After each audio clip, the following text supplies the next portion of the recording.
Welcome to The Spider's Web. The Spider's Web is a podcast that weaves together humor and knowledge in bite-sized episodes. I'm joined every week by The Soul Vacation, and I'm Spider Theory. Let's get started.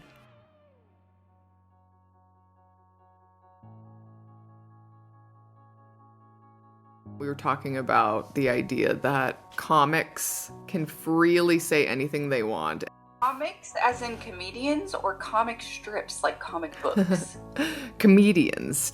Comedy in general. Let's say Comedy yeah. in general. Comedy in general, but stand-up comedians specifically have this freedom and ability to say what needs to be said and be so truthful, but not be punished. The Jester had to tiptoe really finely, but he was making fun of the king ultimately. You know, that's a tough job to do. Well, and that's what led me to what I wanted to talk about in general, which is this idea of Jester Privilege. Jester Privilege? Yes.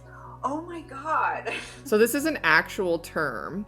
It's this idea that, you know, the Jester can talk and mock freely without any sort of repercussions.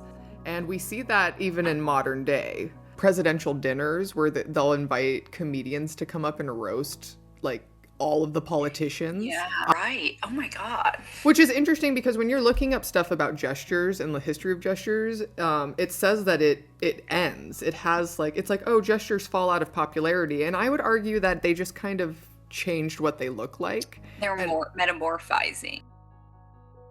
The modern day gesture is the stand-up comedian. Comedy is the only true form of freedom of speech that we have left. When I was reading about the Jester Privilege thing, they brought up an example, which I thought was really interesting. They talk about Martin Luther and how he used jest in many of his criticisms of the Catholic Church. He invokes Jester Privilege when he says monks should break their chastity vow and calls for the monks to start fucking. Like a movie where it takes place back then where Martin Luther puts this out and one of these monks gets a hold of the text. He internalizes it, but then it's like a gay monk romance story. Oh, romance. For a second there, I thought you were describing a plot to a porn film. Well, if you want it to go that far, sure, but it could just be an actual piece romance. of art. Yeah, a piece of art of these two gay monks that had been in shackles of the church, and then they're free. There's got to be, and I think that's an important part. Like, where is the historic telling of queer stories, mm-hmm. and how historic can we get? Yes, yeah, prehistoric, baby. Fucking caveman, baby. I am bringing too much Teoban energy to this. I need to reframe my mindset. That in its form, can we talk about it being Jester Privilege and why, I guess, in a way, Jester Privilege is so important? Because imagine they don't always say the most appropriate things. Comedians, you mean? Comedians. Mm-hmm.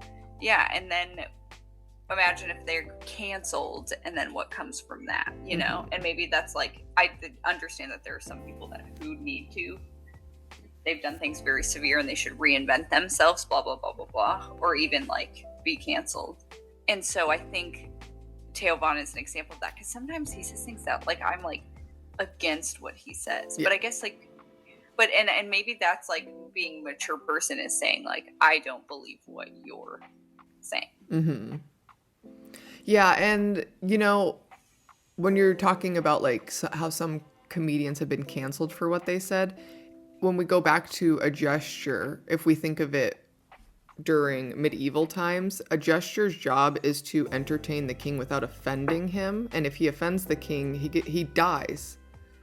And that's the cancellation. Right. And so comedians have always, gestures and comedians have always had to do this fine line of making people laugh without offending them. And if these comedians aren't smart enough to keep up with the times and be able to adapt their comedy, they're not talented enough.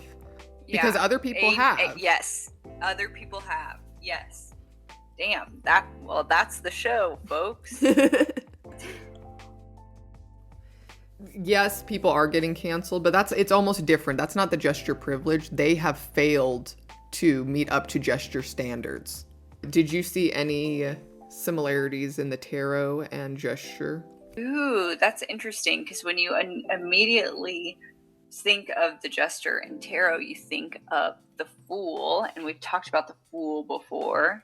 But I don't, and I often never thought, I think of the Fool as like the beginning and new, and imposter syndrome was our previous episode where we talked about it.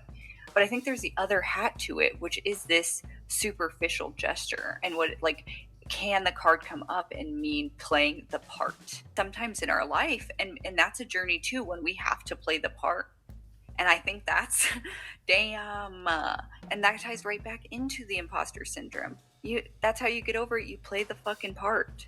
It's all steps for a greater journey. I don't think you can be stuck in either or. You can't be stuck in the sense of playing the part and acting the fool. I think it's part of a larger journey of growth. And I think the comedians as a whole need to do that too. And that's another distinguisher for a skilled, talented, creative comedian and one who's not and who's getting canceled is, are you stuck playing the part of the fool, or do you need to move past that and evolve? Because our favorite comedians are storytellers. They are social justice igniters. They are people who are making a larger stance. And so I think people who get canceled for saying offensive things and stay there because they were stuck playing the fool. Thank you all so much for listening to the Spider's Web podcast. If you'd like to follow us on TikTok, you can follow me at Spider Theory, or you can follow The Soul Vacation at The Soul Vacation. Thank you all so much, and we'll see you next time.